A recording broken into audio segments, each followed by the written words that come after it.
शिवा से पंथा न संतु। अनुष्ठानों में कलश पूजन, घट स्थापना का अपना महत्व है। कई बार तो विग्रह पूजन के बदले घट की ही पूजा यथेष्ट समझी जाती है। क्या है कलश का अर्थ?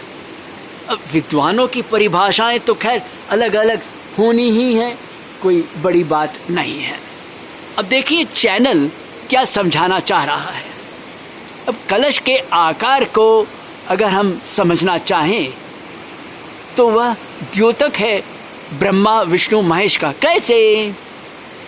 नीचे का जो हिस्सा है, जो भूमि या चौकी जिस पर कलश स्थापित है, उसको जो स्पर्श करता है वह हिस्सा, वह है सृजन सृष्टा विभागाध्यक्ष ब्रह्मा जी का प्रतीक।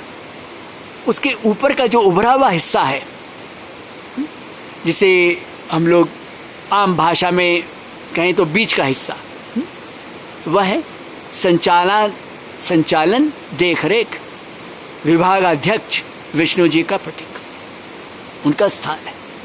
और उसके ऊपर देखें तो संहार विभागाध्यक्ष शिव जी का स्थान है। ब्रह्मा विष्णु महेश तीनों स्थापित होते हैं इस कदर कलश के रूप में। अब उसके अंदर जो रिक्त स्थान है वह चिन्मय सत्ता का है, जो निराकार होते हुए भी साकार रूपेण भासित होती है, दिखती है ना।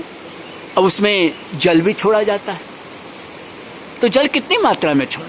अल्प मात्रा में।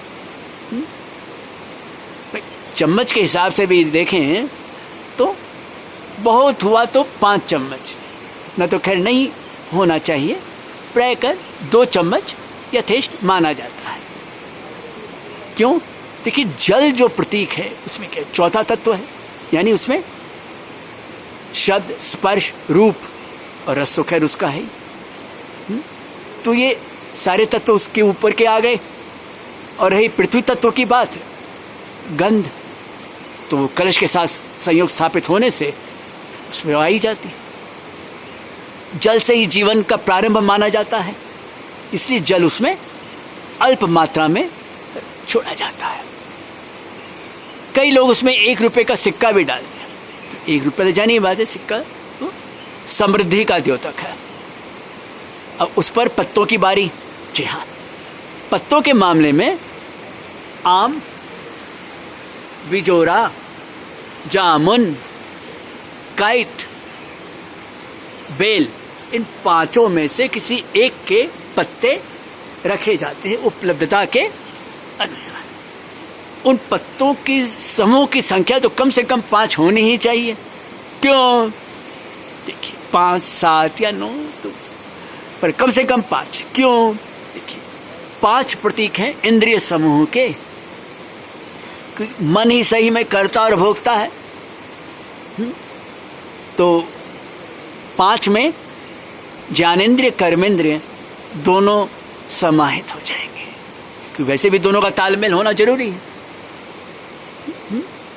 और मन, जी हाँ, मन तो यूं भी निराकार है ना। तो पत्ते हम बीच में रिक्त स्थान में ऊपर में रखते हैं ताकि वो टिके रहें। उसका जो घेरा है कलश का, उसको थाम लेता है। अब उस पर एक ढक्कन रखा जाता है। अलग अलग प्रांतों में कहीं उसे ढक्कन बोलते हैं, कहीं ढकनी भी बोल देते हैं, कहीं पर सराही भी बोलते हैं। ये निर्भर करता है प्रांतीय बोलियों के अनुसार। वह प्रतीक है एकाग्रता का कि नहीं, एक निष्ठता का, कि उसे हम उस तत्व को, उस विराट तत्व को एक दायरे में ला रहे हैं पूजन के लिए, ध्यान में लाने के लिए। अब कोई बोले नहीं कि उस पर तो भाई डाब स्थापित होती है इसलिए वो ठीक है, इसकी परिभाषा आप जैसे चाहें कर लें, पर वह प्रक्रिया का ही एक हिस्सा है।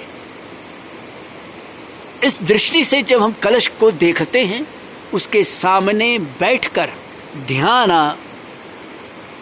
अवस्था में जाते हैं, तो अनुभव तो होना ही है। तो कलश को केवल कलश ना समझें, ना ना ना ना, कलश केवल कलश नहीं है, वो त्रिपुटी का द्योतक है। पूजन आप चाहे किसी भी विग्रह का करें, वो एक अलग बात है, पर कलश त्रिपुटी का द्योतक है। और जो पल्लव हैं वे इंद्रिय समूह का। जल में चंचलता अधिक मानी जाती है ना, तो मन भी तो वही है। जल में हवा भी है, तेज भी है। तो हर दृष्टि से हम देखें तो पत्ते प्रतीक हो गए इंद्रिय समूह का। उम्मीद यही की जाती है कि आप सब अब कलश को इस दृष्टि से देखेंगे, ध्यान के द्वारा अनुभव का प्रयास अवश्य करेंगे।